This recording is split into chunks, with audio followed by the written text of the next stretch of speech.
Yo, you ready, Greg? Let's go. Let's go, Jay. You're listening to The Success Paradigm with your hosts, Jay Atkins and Greg Gray.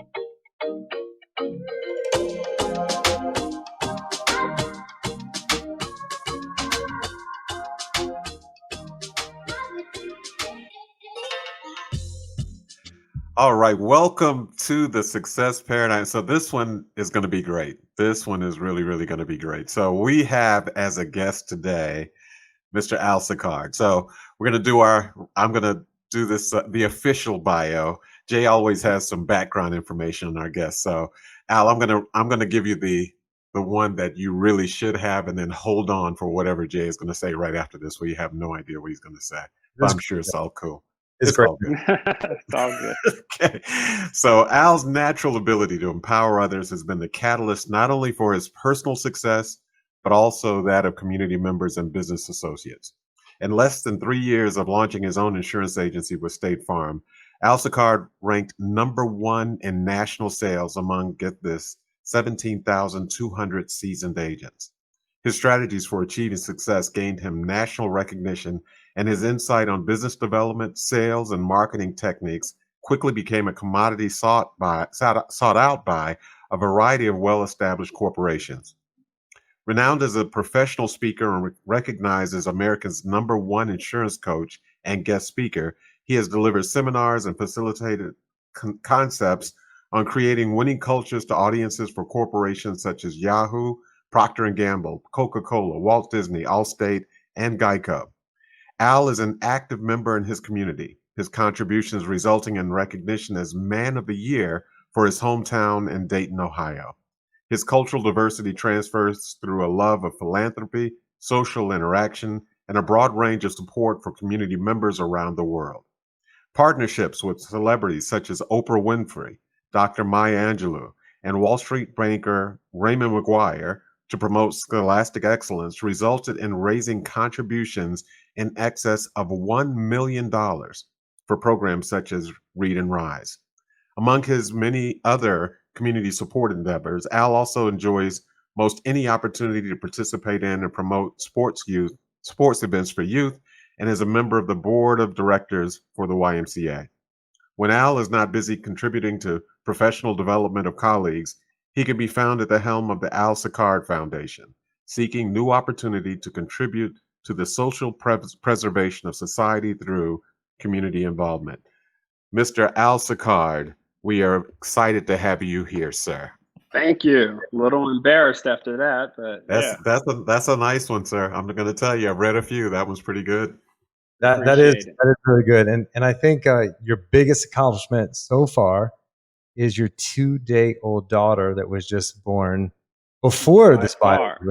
So that's going to be your proudest accomplishment, my friend. And I'm so happy to have you on here, man. I've been waiting for this podcast for a while. I've known you. I don't even know, Al. I think we go back 15 years. So the first All-State conference that you guys have had, yeah. So we go back some years. Yeah, we go back some years, and I remember meeting you, and I was like, man, I got to get to know this guy. He's very, very bright, very intelligent, very personable, has a great personality, and I would tell you, of all the people that I've met, what you've done a good job of is keeping in touch.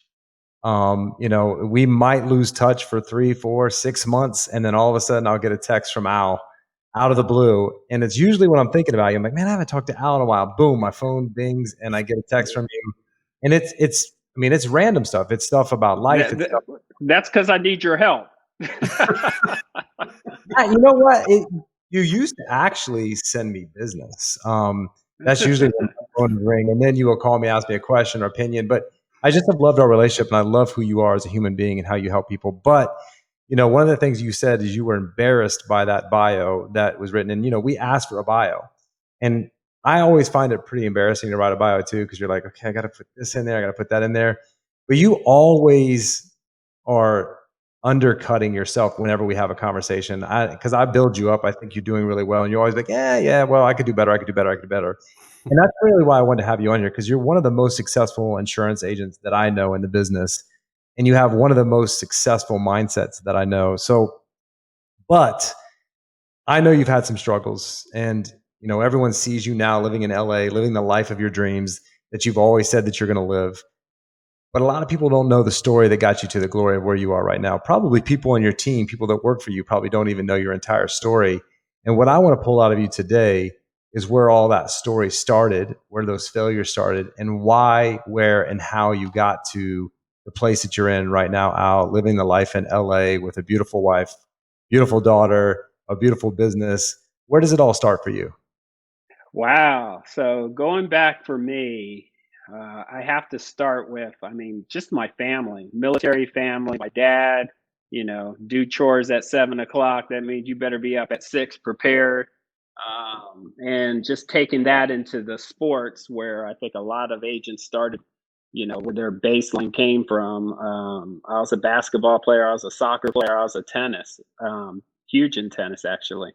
But from the basketball, I kind of, or I think my dad sought out the tough-minded military type coaches too. So I was a big Bob Knight camp person. I went to every Bob Knight basketball camp, and I remember when Lynn Bias passed away, and Bob came out, and he was just so upset, and he gave us his drug talk. And I can almost guarantee you there wasn't a kid in that room that ever took drugs in their lifetime because he scared the heck out of us. But it was a thing where he recommended Len to be the number one pick to Boston, and Boston asked him for advice. And I just remember that, and it was really impactful on my life. But Hey, Al, interrupt you real quick. I'm not sure yeah, if your headset is. I'm getting a little bit of feedback. Do you hear that, Greg? It's like a little clicking. Yeah, a little clicking. Okay. okay. Yeah, let's. Are we good Let's now? yeah. Go. Sorry, I Okay, just want the listeners to. This is a no good part of problem. this. Okay, go ahead.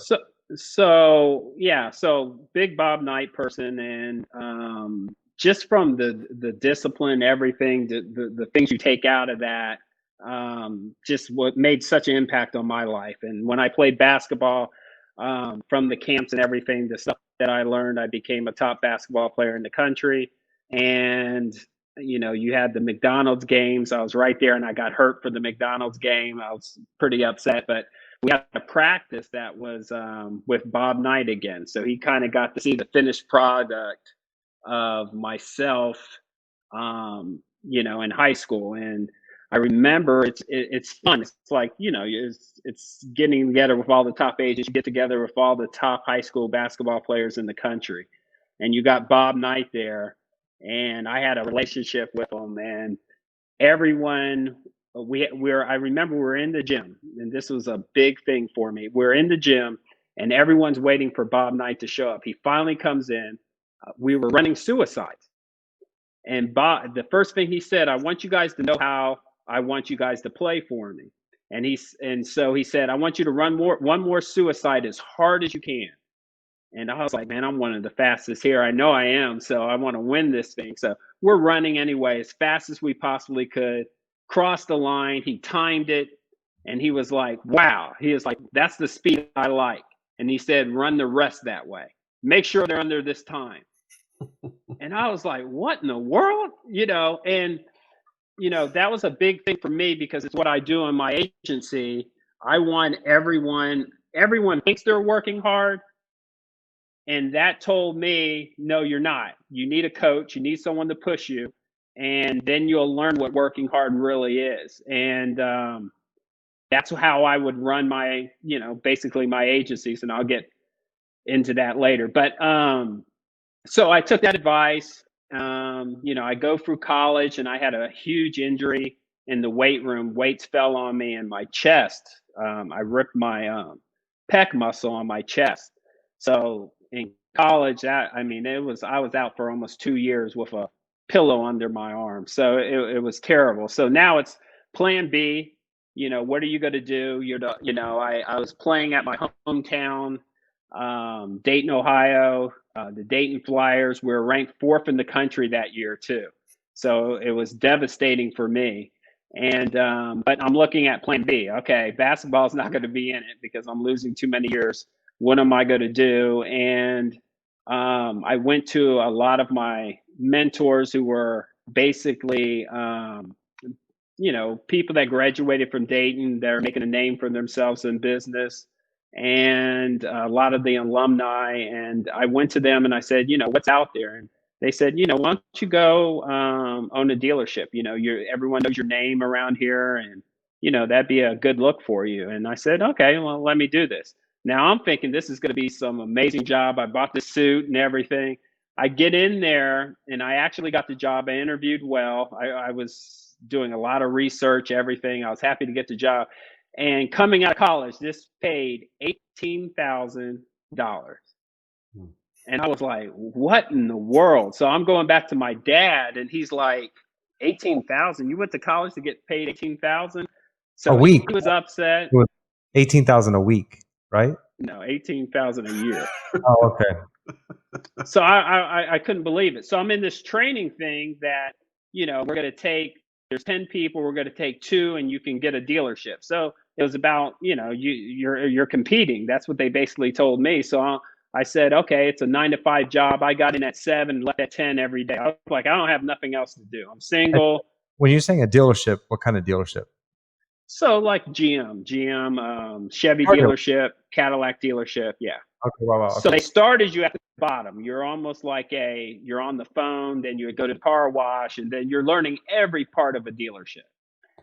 So I'm working there, killing myself from 7 o'clock to 10 o'clock at night. Everyone leaves at 5, and I noticed that, and I'm still in there. Now, am I working all the time? No. I mean, I'll pull out back then I had this little TV set or whatever, but it was the fact that I'm there that many, I'm putting it in.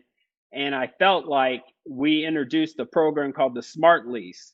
People didn't like leasing before then, and we're reintroducing Smart Lease, which is still popular today.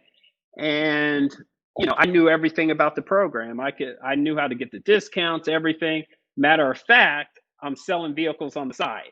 Like I'm helping these dealers and I'm brokering dealerships. So, you at 7 o'clock, you would see like 19 cars in the parking lot, and I'm giving people keys and everything from dealers from Detroit. It was nuts. So anyway, that was my job. And I felt I was the best at it by far. Everyone came to me for advice on it and everything. So I'm gonna get this dealership. And the end of that year, they came and they're doing the interviews, and I'm sitting back like, ooh, what dealership am I going to get? And they came in there and they said, Al, you did great. We're giving the dealership to Brenton Clout, the vice president's son. I'll never forget that name. And you were so good, we're going to make you the manager of the next group that comes in. And, but you're going to have to wait for the dealership. A tear came on my eye, and I said, I'll never work for a person again. That was it. I was done. I said, my corporate life, that's it. And that's when, I started looking at how can I own my own business. I actually looked at the credit of the people getting cars, and entertainers, athletes, and insurance were the top luxury cars that I liked that people were getting. And I looked at an application and I was like, how is this guy affording this car? And he can get the car during the day because most people were busy. He was one of the top insurance agents for State Farm. He came in one day and I just asked him, can you teach me the business? And, as most agents are, hey, come on in.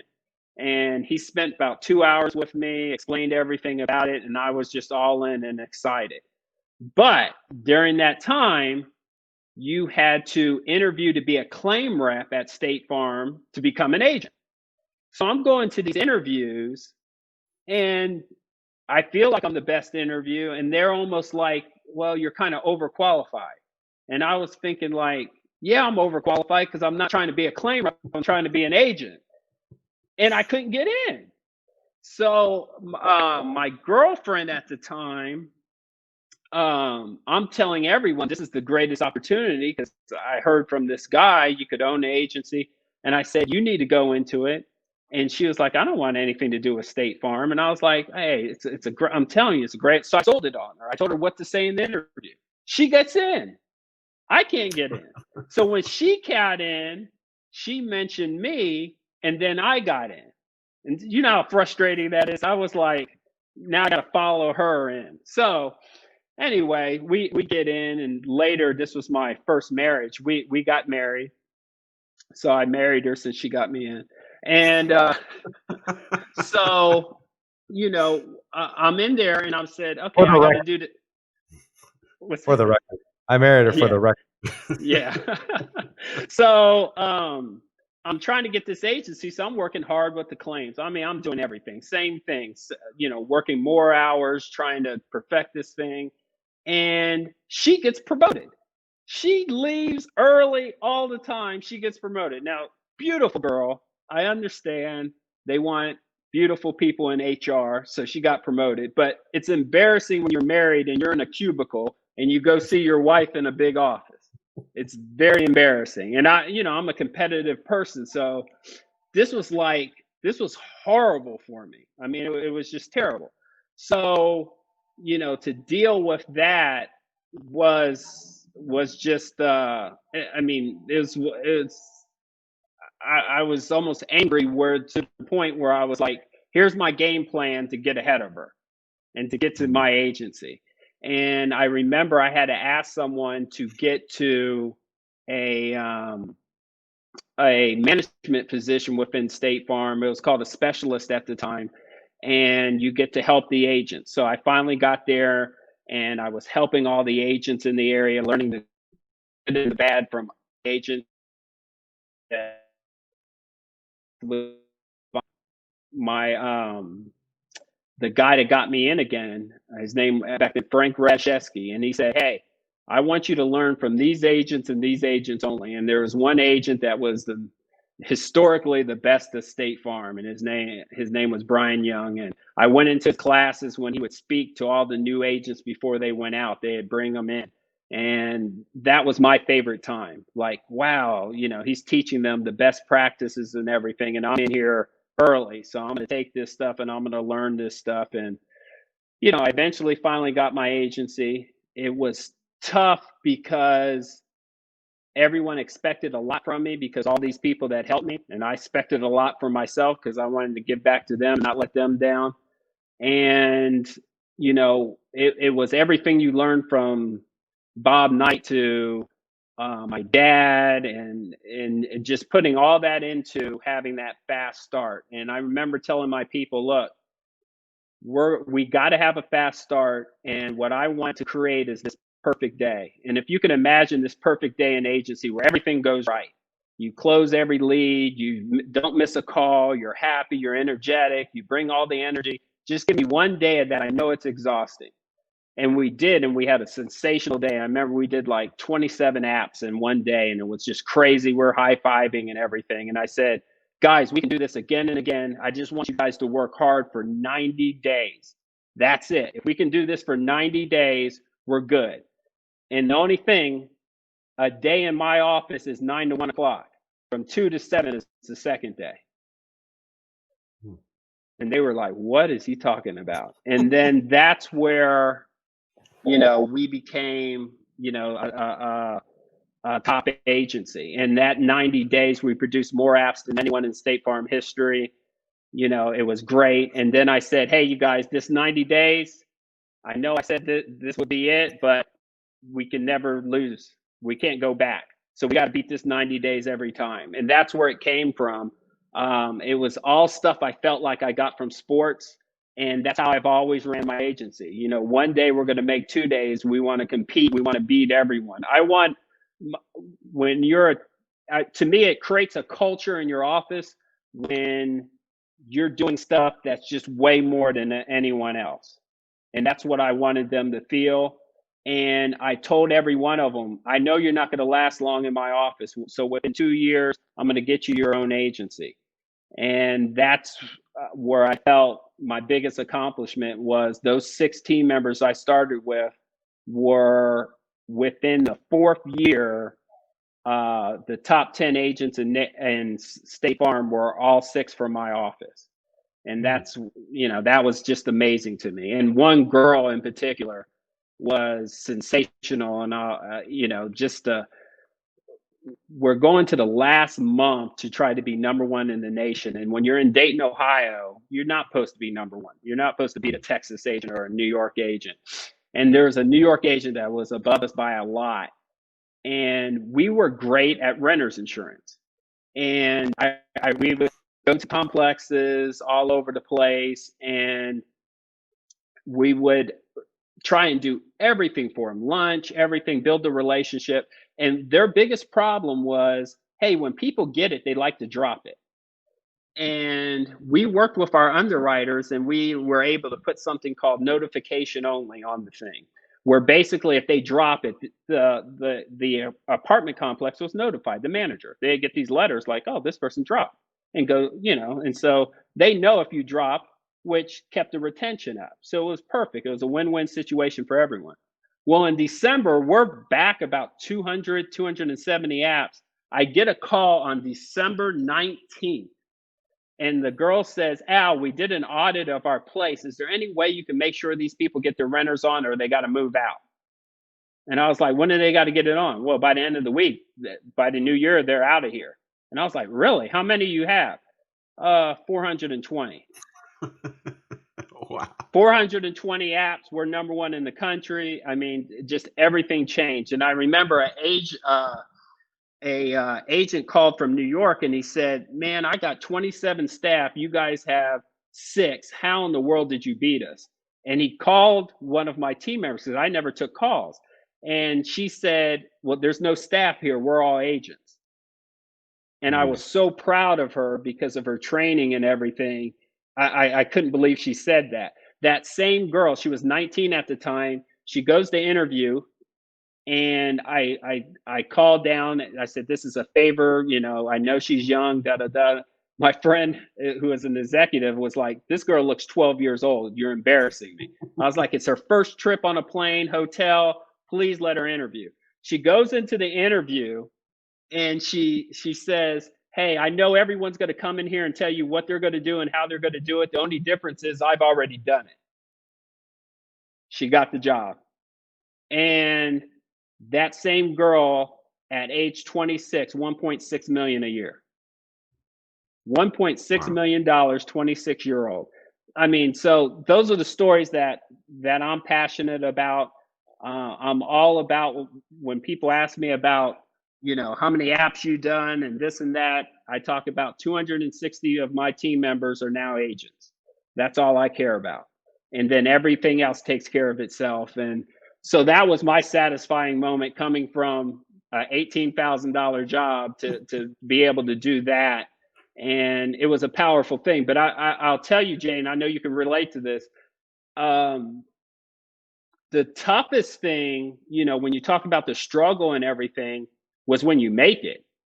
That's what was tough for me. I mean, the climb was tough and frustrating, but it really wasn't that long. We always think it's so long and everything, but it was frustrating. Don't get me wrong. $18,000 is not fun. The tough part that I couldn't handle with success was, man, where did these haters come from? I thought everyone liked me. That's the tough thing. I mean, I thought everyone would like I got a fancy car. I can't show it off. I mean, this is right when, Facebook was coming out and everything. I'm like, wow, where did this come from? And I'm such a giving person. It wasn't something I was used to. So that's what was like, wow, where is this coming from? And I help everyone. I would fly, I would think 20 agents would fly down, and I'm letting them in my office and everything else. My mentors were saying, close the door. You don't need anyone in your, and I would do that. I would just say, I'm going to try and help everyone. Well, that wasn't the smartest thing to do. So that was the toughest period for me, was handling the success early on. The money, I mean, I was in my 20s, I was check to check no matter what. I could make 9 million. I'd spend every bit of it. So, I mean, I looked at that as, and I sell my team on that as the entourage lifestyle from the show. That's what I was selling, to be rich young and to have the money and do the things you want to do at a young age. that's what I sell to the people that work for me. And so, it was fun. I was blowing money. No one's there telling me to save. And the fact you have the haters, you got that mix. That was the more difficult than anything else. You can't say no, or you think you're going to get hated on more when it comes to Mhm. speaking engagements and all that. Um, and then you help people. This was the most hurtful. You help someone and then they talk bad about you. I'm like, man, I didn't charge you. I spent I spent almost a whole day helping your agency out, and then they're talking, and it's just it's so frustrating. On top of with agency, you don't have an off season. If you want to be number one in the country, you're working, and so you put that into it, and it was just that was the most difficult time for me. I had walked into rooms, and it was just like, here comes all the whispers. Like, wow, man, why all these people know me? So that was the tough part for me. On top of um, the company at the time that I was with was doing a lot of scratch agents. I don't want to get into it, and I was totally against that because I felt like they were going into debt, and so there was a battle for me against that. I was always the one that kind of said, hey, we shouldn't be doing that. That's just not, it shouldn't be the company way. So in all that, there was a transition. So I'm transitioning from State Farm, and that's when I met you, Jay, and I'm going into Allstate. So I went from making a couple $1,000,000 to going to as Allstate management. Allstate said, "Hey, we want you to train all our new agents. We want you to train our managers here." And I was like, "Oh, that's going to be fun because I don't know what what I'm going to do next because State Farm was everything." And I get there, and it was a humbling experience. Like, I'm helping agents that I was twice, I was 20 million at the time. Now I'm helping these agents and they're telling, here's how to operate the computer and stuff. So that Mm. was tough. And I met Jay, and I'm studying like Allstate, like, and comparing it to State Farm, the top agent there. And it was very interesting. And, you know, it's an honor to be on this because I think so highly of Jay. Jay's on the Mount Rushmore. And I'm not saying that because we're friends. He's on the Mount Rushmore when it comes to Allstate. And it's not just production, it's the whole thing, the impact you had on this industry and everything else. So I study agents so much. And, to have the access to all the agents across the country after being at State Farm and knowing the best there, it was amazing. So it really added to the weapons that I had, and going back out. And I eventually went back out to Nationwide Insurance.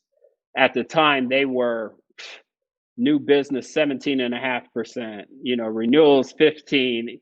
I'm thinking this is agency heaven, and you can buy independence. So I'm like, whoo, I'm back in the agency, and this is, and I'm going to do the same stuff. And I even had staff that flew out just to help me with that agency, and it blew up fast. And, that was an amazing run. I mean, we put up numbers that, are historical. And I have a great contact back then that was rent.com. My real close best friend in college was running that, and they would send me leads, and my company was like, how can you write this much? And I was like, I got this rent.com and da da da. And the company was like, can we get a part of it? So that kind of took some of my numbers away. But it was it was great. It's been a great run, an incredible industry. What I love most is the impact that you can have on people from an interview to 2 years later where you change their life and they're now making millions of dollars is just it's something that I can't even describe. Wow. That is quite a track and quite a story. There's like 8 things that popped in my mind, Al, that I wanted to just kind of zero in on. But one of the things that you talked about that I don't know, and we've had a lot of podcasts. I think you're one of the first people that talked about the fact that the success part was hard. Um, you know, everyone knows the climb and, and you're slipping and falling. But when you get there and you've done all the right things, and we kind of have this idea that when we get there and we've done all the right things, that it should be heralded. Like, I made it. And then you get more high fives climbing the mountain sometimes than you do when you actually get Exactly. there. Yes. My And best memories are the climb. yeah, wow. So Yeah. how did you deal with that? I mean, especially because we always talk about the fact that all of us have mentors, and it's important to mentor others because there's a humility in it, and you can help people. But when you describe the situation without being, precise or specific about it, where that you have been that, I picture that there's a picture that I have hanging in my house where there's this guy reaching over a wall to pull somebody up, and you've done that, and you pull somebody up and you pull them up over the wall and over on the other side of the wall where you are, and now they act like they don't know you, or worse, they act like they know you, and like you're Satan personified or something, the way they talk about you. How do you deal with that? Because that is part of, success comes with haterade, so to speak. How do you Yeah. manage that? Yeah, it's like I said, that was the toughest part. You would think, a lot of times they would realize that, what you have done and appreciate it, but somehow during that rise, it becomes all them. Oh no, I did this, Hmm. and they forget that, and you kind of need that for your own ego and everything else. We all do. But I never understood why people the hate, I got to talk. Oh, he's only good because he has this, or he's only, it does. I just didn't understand the shots when I reached out for you, and that was difficult. I mean, it took a lot of my mentors were like, stop helping, but that's just my nature. Hmm. When I was young and I went to my first big mentor was a guy named Clay Mattil. He started Imes Dog Food, Hmm. and brilliant. The reason he rose that thing to he sold it for 4.2 billion is he realized that his customers were the dog and not dog lovers. So if it's Hmm. the dog, you're going to feed it healthy food, and he only sold that food at the vet. So he took over the industry. Well, that guy, I remember when I was first, he was the one that got me into the dealership program. I wrote a business plan and I said, hey, I want to help a lot of people, with basketball camps and this and that. He ripped it up and he said, you want to help a lot of people, make a lot of money. And if you really want to help a lot of people, help people make a lot of money, and then they'll do the same. And that's always been my philosophy. So, now I'm used to it. If I do get the hate, oh well, I know what I've done and I move on. So, I got more of a tougher skin, I guess, but I just continue to do it. I mean, there's too many of the good, where, Hmm. that outweigh the bad.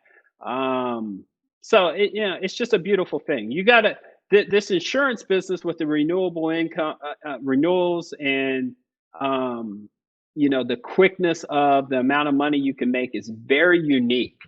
And so I realized that, and, you've heard all the stuff about people making money quickly and what Hmm. happens.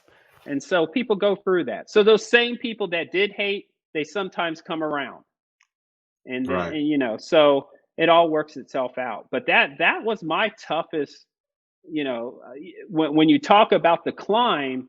I remember before I got my agency, when I went to Allstate, I was making a lot of money, but it wasn't compared to agency money. It's totally different. That was the first time I paid, taxes the way, taxes were taken out. I was like, and I moved to California. So I looked at my check and I was like, man, this can't even pay my car note. I was like, what is this? I was shocked. And so when I started agency, I'm living with no furniture in Texas, a mattress, and I paid my staff. I remember my first check, and there was nothing left over. I had like $5, and I went to Kroger's. You go after 7 o'clock, and the food that they had out goes on discount. So I got my chicken and da da da, and I'm going back, and I remember I jumped on my mattress, and the fork poked a hole in it. I had an air mattress. Oh, And so I had to chew some gum and cover up the hole, and it would cover it up for about 22 minutes so I could, fall enough to fall asleep. It was a crazy, so I remember those things. I that's very mean, precise that 22 minutes. yeah, I mean, But those things, that's good memories for me. I was like, man, because I knew where I was going to be. I mean, I had my first check. I knew where we were going. But, the bad memories are more of when I was successful. And in telling that story, when I got my next check, um, still I didn't have much left over, but I go to the small apartment, air mattress, and I open up the refrigerator and it's full of food. I was so embarrassed because my staff bought me stuff and put it in my refrigerator. hmm, They wow. knew I moved down there, and it was just it was crazy. I was embarrassed. They were driving me around at the time and da da da. And this was a short period, but for me, that was, I kind of, that's like a badge of honor. I mean, I thought that was great because I knew where I was going. I mean, I've done it before, and I was able to do it again, and at even a different level because of the commission. So, I mean, we're sitting now at 82 million. So you went from 20 to 82 million. So it was a good transition. And you're still doing the nationwide thing right now. Yeah. So the hater thing surprises me about you because I would have never known that about you just because of who I know you are and the interactions that I've had with you and just how pleasant of a human being you are. But I think, when I hear you say that, I think it's a new thing. This hate thing is a new thing because when you and I grew up, because we're close to the same age, I think you might be older than me, quite a bit older than me. 50. Oh yeah, you're a lot older than me. I'm 47, so you got me A by. lot older. You hear this, Greg? No one cares, Jay. No one cares. So, when we grew up, like the car thing, when people were successful, you high fives. yeah, well, we want to know how, right? Like, what Yeah, did you do? How did exactly. you get here? And now, it is a thing when people have that, people kind of like get angry at you. And the weird thing is employees, like people that work for you. Like I remember when I got a really nice car, my wife went with me, and I was sitting in it, and I was like, you know, I don't think I could drive this to work. And she's like, you earned this car. Like you should get this car. You earned, like, if people work for you, have a problem with it, you have the wrong people working for you. Like it should give them drive. It should give them. But I think it's a generational thing. Like if someone's super successful and has a plane, I'm not hating on them. I'm like, okay, how the hell did you get that plane? Because I don't Exactly. I don't want to travel commercial anymore, right?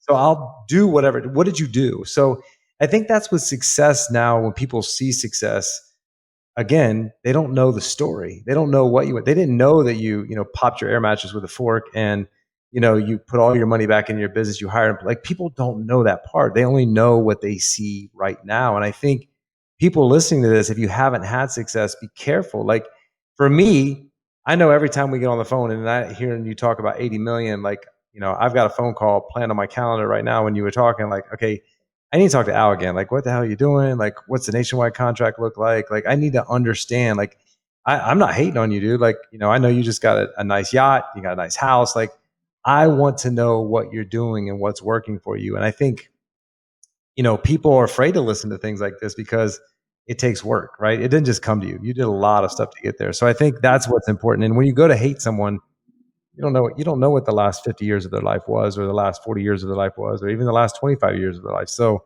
just, the hate needs to go. You need to Yeah. spend time on trying to learn. So let me ask you, who has been your best or favorite mentor in your life so far to this date? And what did they teach you that had an impact on your life?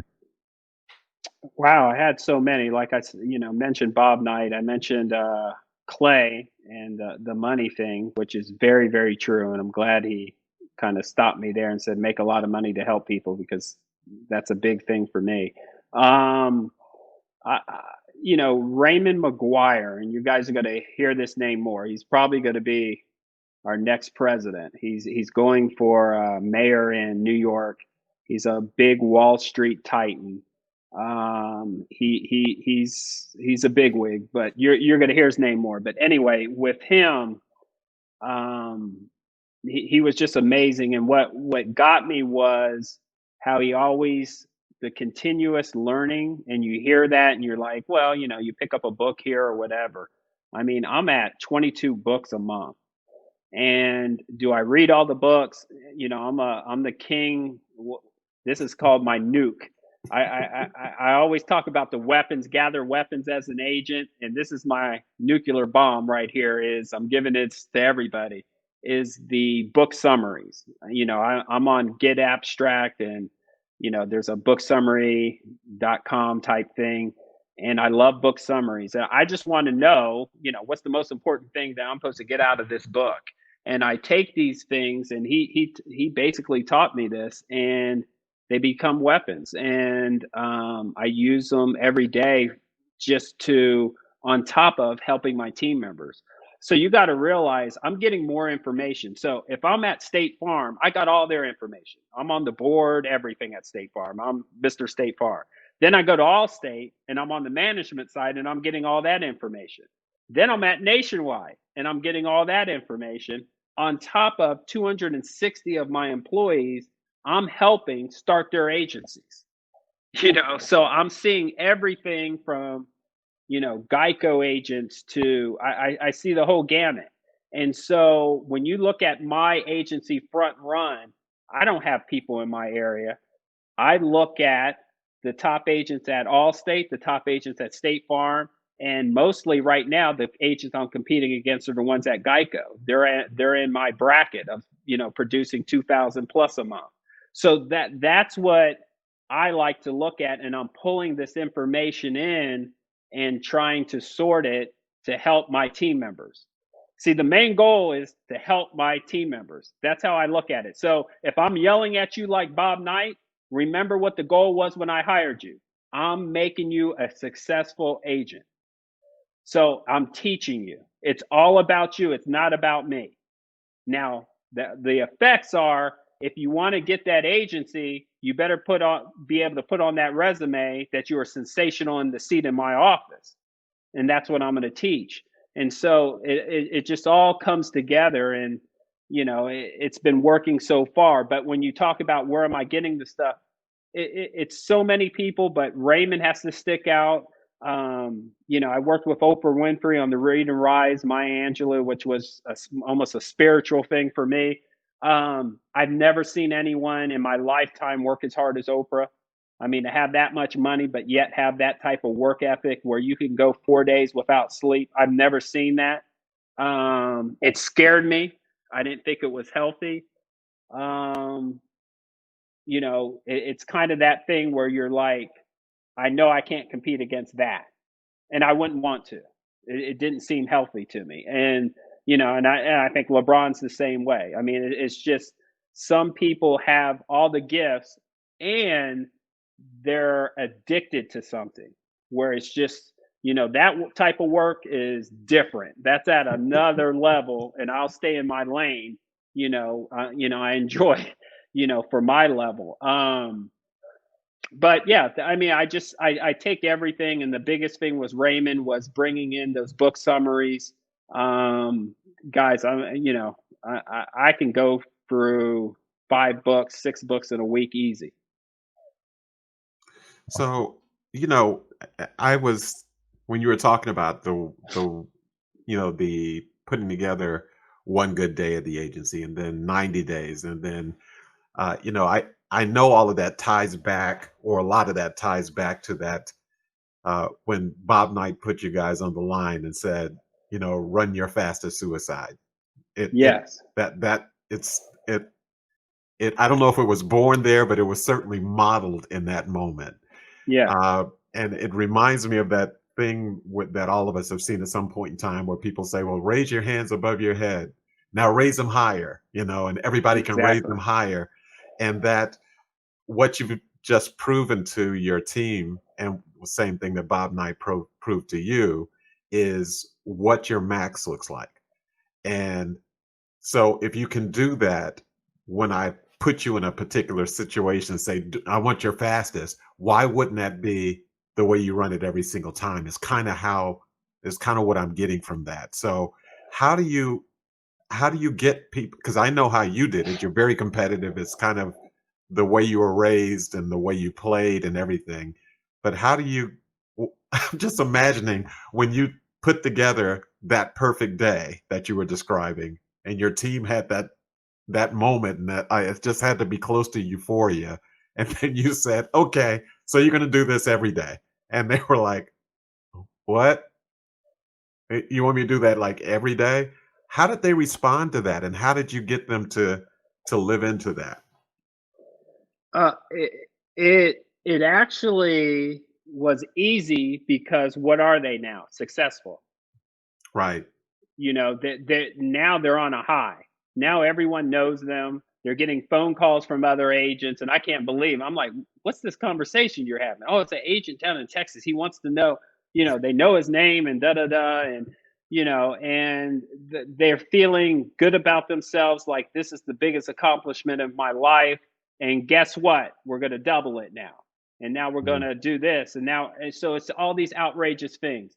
I will say this to really understand it. The scariest thing for me in the success thing was everything on my vision board I accomplished. Mm. That scared me. I didn't feel good about that. It made me feel like I didn't I should have had bigger dreams. I was in Dayton, Mm. Ohio, and I should have had bigger dreams. I didn't. It made me feel bad. And I tell my staff that. I said, I'm looking at your vision boards, it's not big enough. And when they hit it, it's almost the same thing. That was a tough thing for me. And, so in the teaching, I came from Oprah, so the vision boards were required. And it's also required to have a coach or a counselor. You're not going to be in my office without a coach or a counselor because I'm going to push you. And that's the only way you can. I will be your coach sometimes, but you're going to get a counselor. If nothing else, and you think you're the perfect person, you got the perfect marriage, they can help with the finances and get you ready for agency. But everyone needs somebody, and I start them out with that, and I start them out with the vision board, and I think it's just so important. And my biggest regret, if I had any, was what I had on my vision board. I achieved it too soon, and I'm one of those that believe your future has to always be greater than your past. And that was a tough one for me. And so, in recreating myself and doing a next business, next vision board, I'm looking to run for mayor. I'm doing different things that scare me, and I want to get out of my comfort zone, and I want to, attack it just the way I've attacked everything else. But, that's it's a big thing, and that's what builds the culture in your life and in that office. So, speaking of success for your staff and accomplishing those goals on the vision board, Al. So for you, eh, Al Sicard, like I feel like success for me changes sometimes weekly, sometimes monthly. Like what my definition of success or my vision of success is, it's always evolving and always changing because of hitting those goals on my vision board or those goals that I've written down for myself and my family or whatever it is. But like right here today, November 16th, 2020, what does your definition of success look like right now in this current moment? Wow, I would say Alea. I mean, I just had the most beautiful daughter brought on the face of the planet. So, that got me smiling ear to ear. I mean, it's that's success to me. 'I'm living a dream. I never believed that it could be this amazing. You know, when I say Entourage Lifestyle, I watch that show over and over. I still watch it over and over. It's my favorite thing to do because it was something when you're in Dayton, Ohio, I wanted to be in California and to live that lifestyle and to be able to accomplish that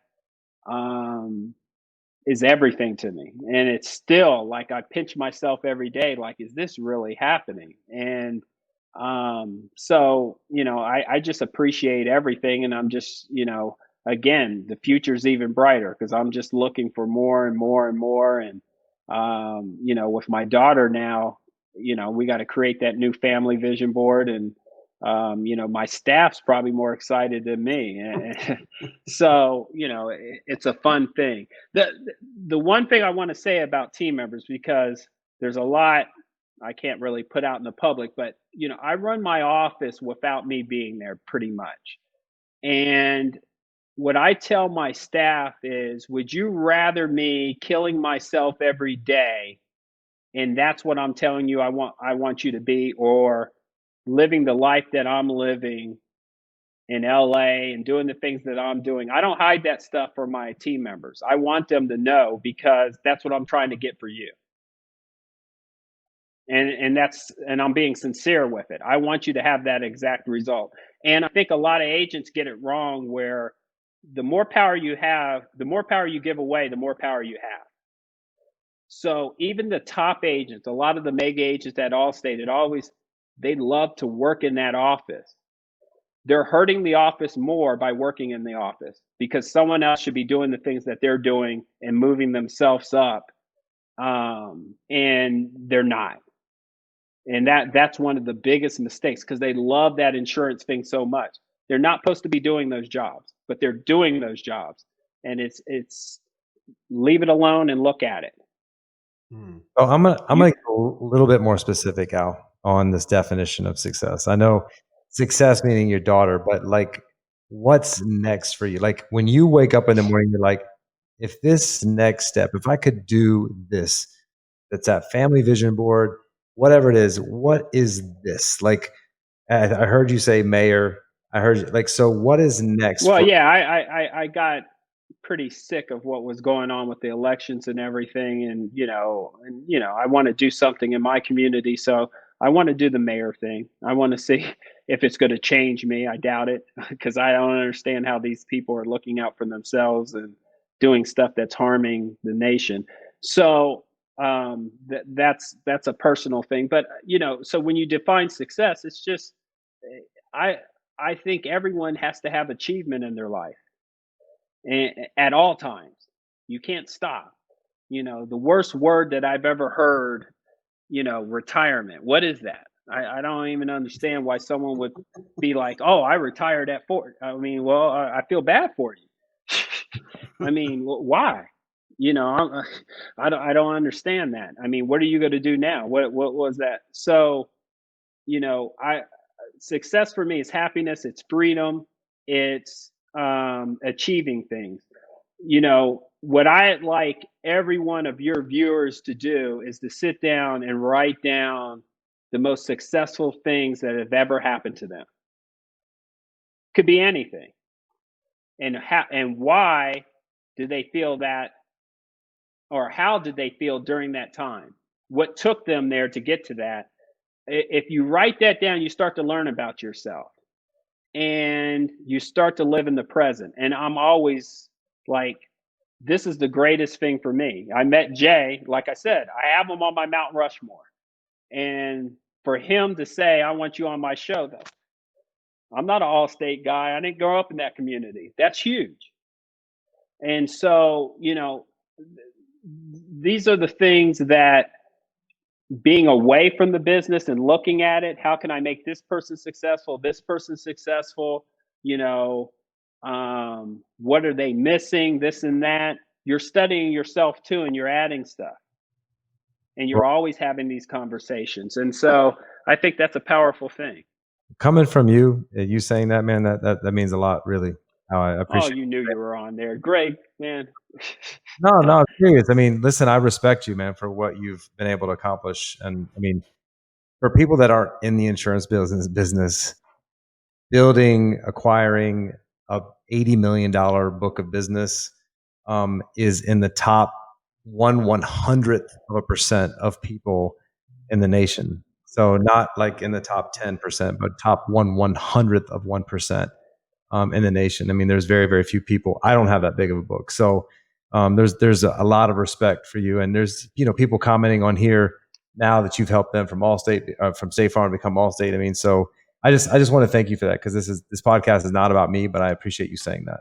Well, I will also tell you, Al, I have at least 3 times sketched a picture of Jay on a napkin. So it's not exactly the Mount Rushmore. I can't remember. I lost one of those napkins, but I do, because he's not a bad looking guy, but I haven't put him on Mount Rushmore. So I just wanted to make sure there was some balance there. I think it was actually a paper towel. It wasn't a napkin. It was a paper You are towel. not an artist. You didn't look anything I like know that is correct. So Al, one of the questions, and it's funny, Jay, I was talking to a fraternity brother of mine actually this past weekend that looks at the podcast on the regular, and they're saying, you guys ask a lot of people the same questions, from one podcast to the next, and it's really a great point, but there's a reason for it, because what we're trying to do is see the world through your eyes, so that people can kind of pick up patterns of what they can see from one guest to the next guest to the next guest. And this has just been outstanding, Al. And so one of the things that a question I kind of stumbled onto and now has become one of my favorite questions is, you mentor a lot of people. You are a coach to a lot of people. You are a confidant to a lot of people. And there are things that you're constantly teaching, whether it's your team or whether it's other people in the industry that aren't on your team, quite frankly, probably outside the industry too, as you are thinking about expanding the realm into politics and all that other stuff.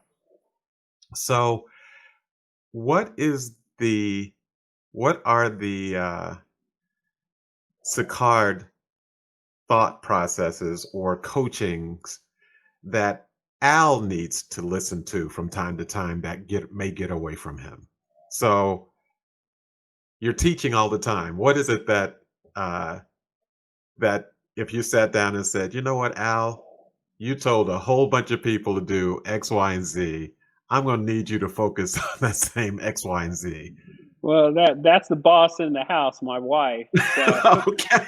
So you already kind of have it built in there. Yeah, and it's funny. I love her to death because nothing affects her. She's Sri Lankan. Jay met her before. She's Buddhist, and think of the show Kung Fu. So you're always getting this insightful type information from her, and I'm running as fast as I can, and she'll slow me down, and we live on the beach, so I mean I think that helps. But the biggest thing is when you're helping someone, it's almost like they're family, and you're disappointed when something happens and they don't live up to what you feel they should. And I'm tough on people. My dad was tough on me. I mean, military. And I don't apologize for that, but you know that's how I am, and sometimes I need to pull back. I mean, guys, I get up at 5 o'clock in the morning. I've done that for 40 years. I mean, it's just, you can ask anybody. It's just a nonstop thing for me. So, it's that military background, and that's just all I know. So, Well, it's funny that that question that I asked of you actually came up because my wife. So in addition to the insurance thing, I do seminars and different some of the same things you do, not on nearly the same level. But my wife once said to me, "You need to take your own seminar." And so we all do. yes, so it's I think it's kind of cool that our wives are kind of kindred spirits when it comes to that, because your wife, obviously is kind of the person that is levels the ship for you as well. So that's pretty awesome. Yeah, definitely. And I have a coach, I have a board, and it's crazy. My board are the same people that mentored Tony Robbins. So if you can ever imagine that, I just have Wow. this amazing board, and they keep me, um, on my feet, thinking, challenging, and it's helpful because it helps my whole organization. And again, this industry has been amazing. It's going to go through a lot of heartache in the next decade, but I appreciate you guys for bringing on and doing this. I mean, you brought a lot of agents on this, I see, and I think it's just great. How many people that this podcast is going to help is just it's amazing. I mean, it really is, and it can change lives, and especially now when people are looking for a change of career. The one thing that I think is so important that I try and talk to kids, and I'm in the high schools, and I'm a CASA. I like for uh, those kids is they don't know what careers are. When we had career day back in the day, you have a fireman, a doctor, you know what that is. You Hmm. don't know what insurance is. I can't sell it to you because you only have your own. You don't know. Like Right. I wouldn't be interested in insurance. I didn't know. But it's like Jay said. You see someone with that car, and then all of a sudden you ask a question, and you're like, "Well, I didn't know that."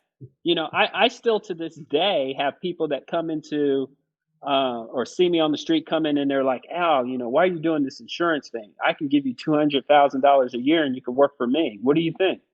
I'm like,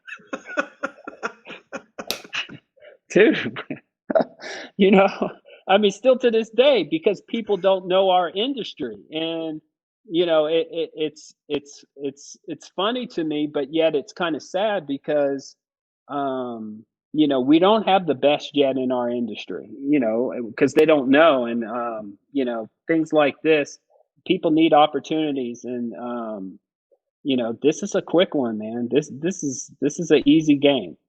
Not an easy game to be a mega in that. I'm not going No. there, but it's an Right. easy game to make a lot of money and have a great career.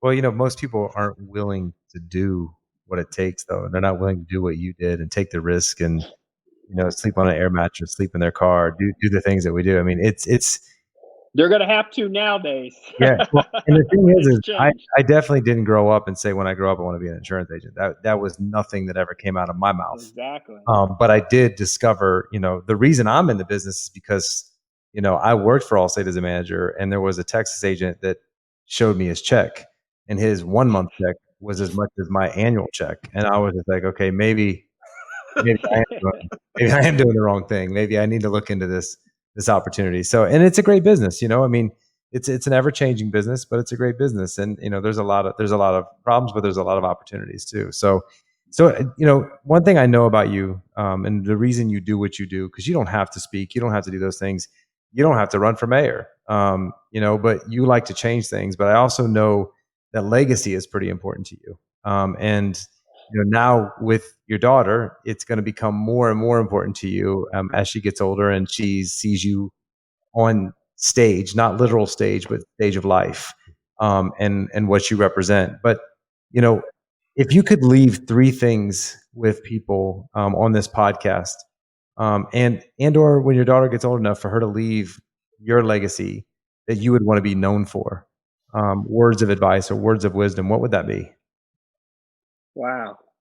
Big one. I would say serving. We have to understand the more people you help, the more you help yourself. It's a beautiful thing, and we need more of that. Caring about the other person. I mean, it tears me up what's going on in this world right now, and I think if you get more of that, you'll see a difference. Um, the other thing is to I don't know a better way of saying this, but achievements. But I always put it is to win. I don't care what it is, you got to win. And um, to me, to be the best at something is just it's something that should be in everyone's DNA. I have I love the shop. I'm trying to get out of it. I'm kind of addicted, but I go to the mall all the time and I have this guy. He does a dead sprint for my car, a dead sprint. And it just amazes me. And I'm like, look, dude, you don't have to sprint for the car. And he's just like, I do it for, I do it for every car. It's just like, I think that's what you should do. People don't like to wait.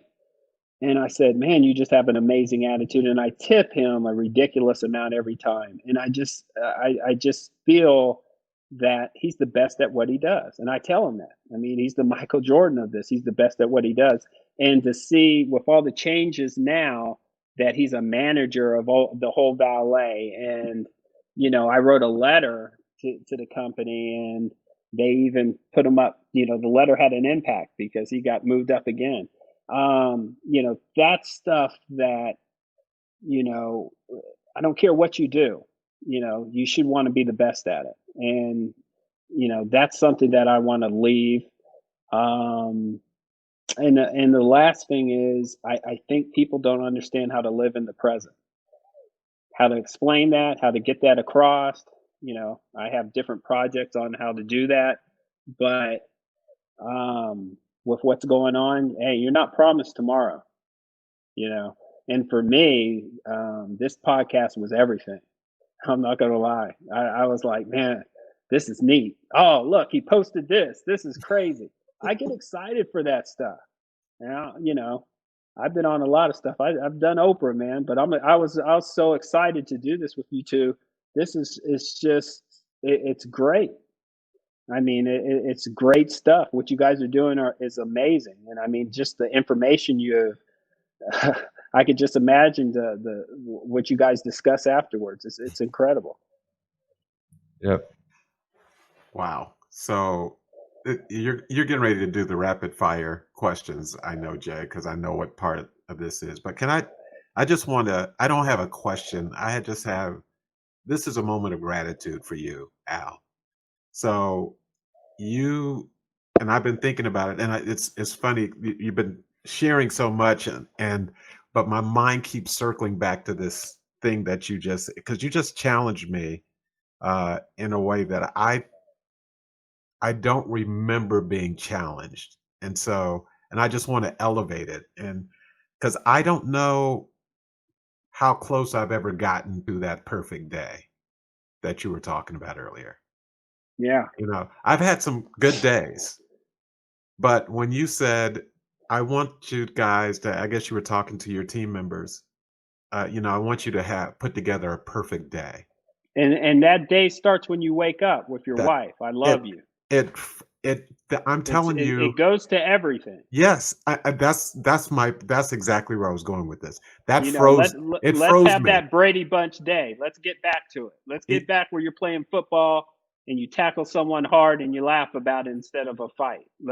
Let's get back to those days. Well, you froze me when you said that, when you talked about the perfect day.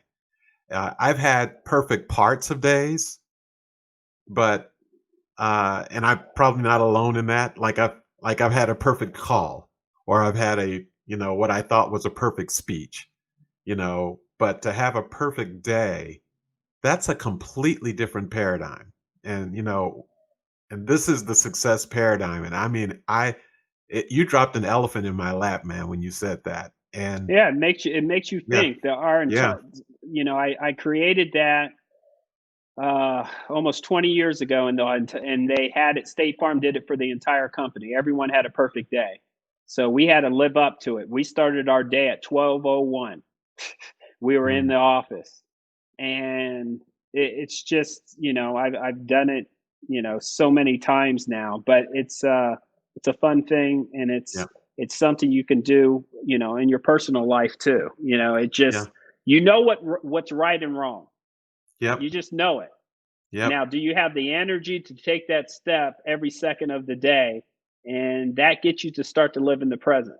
Yeah. Can you create that wow?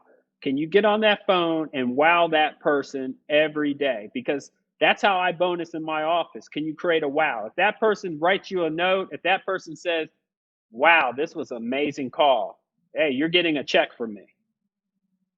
Keep that recording. That's going right to your account, because Wow. that's what I'm about. I want that specialness to come out every time. So, and we have it in us. We just need to put that energy up and create that wow. Well, tomorrow will be a different day because of that. That was a gift. I I appreciate appreciate that. that. That was an absolute gift. Hey, Al, we had someone ask a question on here, and we'd like to let our audience, because we're live. So I'd like to, someone wanted you to elaborate on living in the present. What exactly do you mean by living in the present?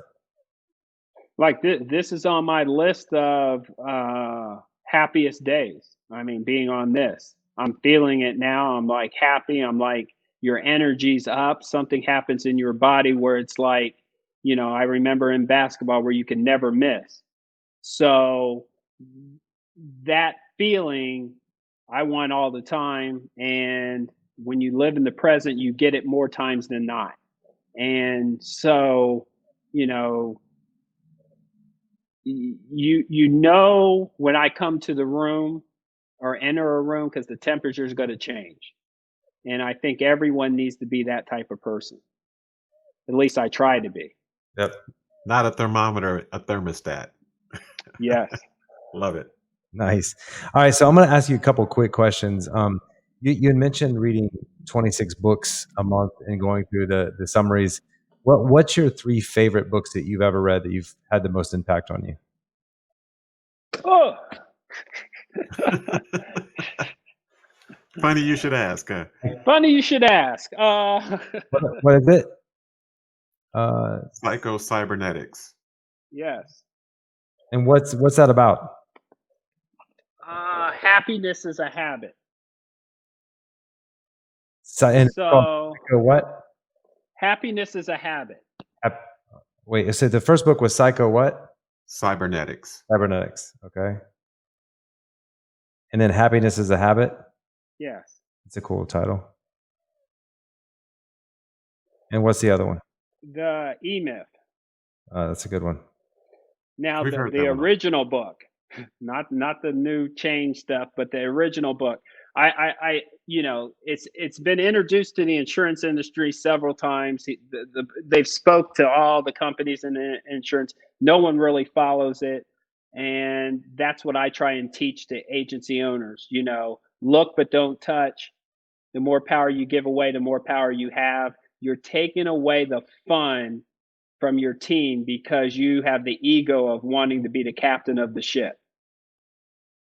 You don't need to be. Hmm.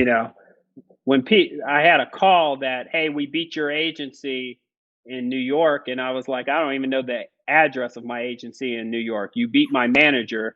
And I called the manager up and I was mad as hell.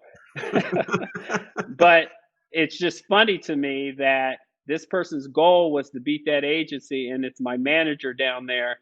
I mean, but the manager took that personal. It's like, oh, okay. So, you have to have the enjoyment of creating superstars. And that's what, there's nothing wrong with the shortcut. I don't appreciate people that keep secrets. I don't appreciate people that, oh, I had a struggle, so I want you to struggle.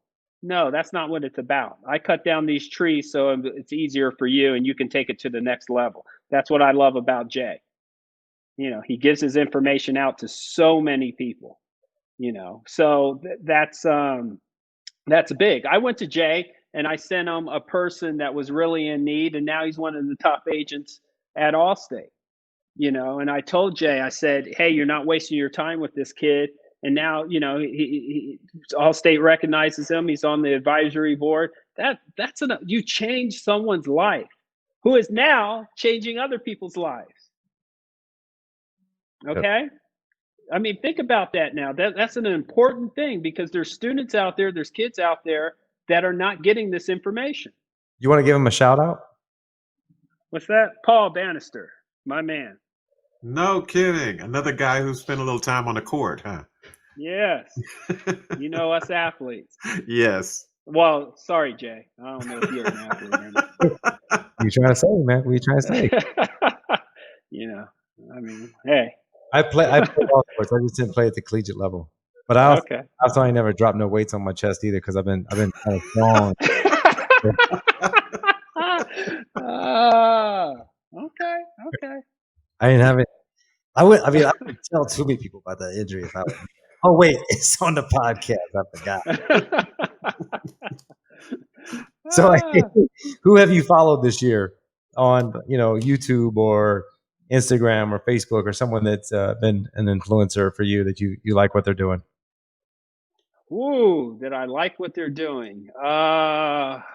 Who is the people to stay away from? I am the owner of the Dodgers and Golden State Warriors. Goober, I'm a huge fan. I think it's Peter Goober. Peter Goober.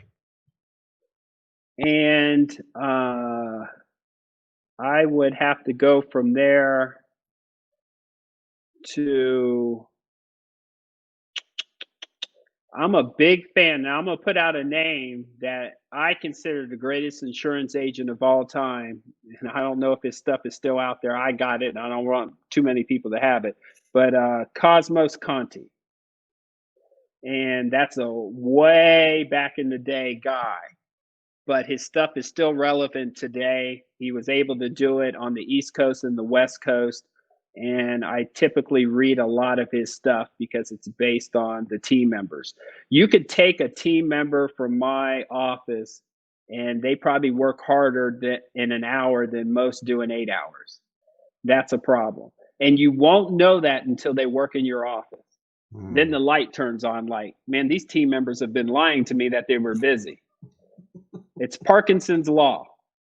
If you look it up, it's Parkinson's law. It's the biggest thing that needs to be studied in the insurance industry is how the team members can stretch work for the entire day. And a different team member can sell 27 policies and do the same work on top of it. But yeah, it's so. And you said his name's Cosmos Conti, greatest agent of all time in my book. Awesome. Well, Al, the whole I study this stuff, man. When I say I study someone, I need to know everything about them, from how they do it, why they do it, and I put it up there. I study a lot of Allstate agents. There's a lot of superstars there, more superstars in the last 6 years than before, and a lot of that has to do with what Jay's accomplished. More of them came out because they seen it's possible. So you can't forget the people that built the megas first. See, then it opens everyone's eyes, and the younger crew comes in and benefits from it. But it's just huge things. But I study people, and I think everyone should. That's the quickest way to success. That's the shortcut. Yep. Well, man, we appreciate your time. The whole time I've been thinking that my wife would probably not be cool with me being on an hour-and-a-half podcast with a 2-day-old daughter in the house. So you need to thank your wife for me. Because my wife, I definitely will. My wife's a big fan of your wife too, so we got to get them together sometime. Yeah, that would be awesome. I would love that, man. But just thank. Yeah, I thought you were the best salesperson in the house, but obviously not. Well, yeah. She has the big office, so you probably have a similar story as me.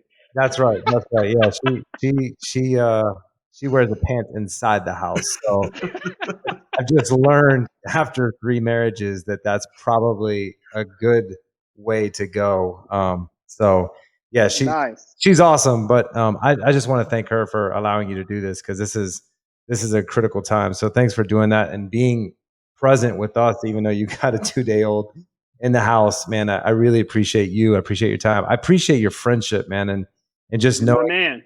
you made me better. And I appreciate the conversations we had. And I would love to get our wives together. My wife loves LA, so we would love to come out and see you. And we got 2 babies. It'd be fun, man. We can hang out. I'd love it. Anytime. All right, man. Well, listen, this is time.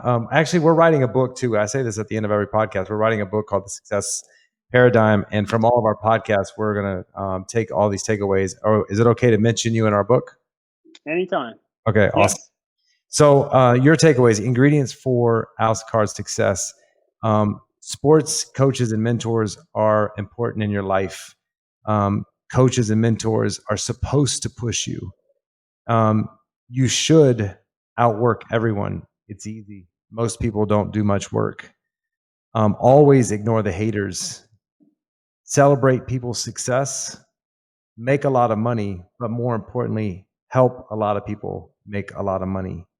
Raymond McGuire was your mentor. He taught you continuous learning. You also learn from him to read book summaries. You're able to finish a lot more books reading the summaries. Create a vision board. You will accomplish it, but be careful. Continue to build that vision board as soon as you accomplish it. Future has to be greater than your past. Success to you is freedom, achievement, and happiness. And the things that you want to leave, your legacy, is serving, helping more people. You should always try to win everything that you're doing. Be the best at whatever you touch and live in every single moment. And the books that you recommended are Psycho-Cybernetics, Happiness is a Habit, and E-Myth, the original version.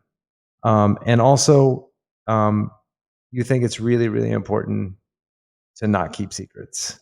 And that, my friend, is the ingredients of Al Sicard. So thank you again for your time, man. We really, really enjoyed Thank you. a moment of this, man. This was awesome. All righty. Thank you Thanks, for man. changing my life today, Al. You really did. Hey, I appreciate it. And I'll let you know how it shakes out a little later. Definitely. You got a new friend here. Yes, sir. Thank you.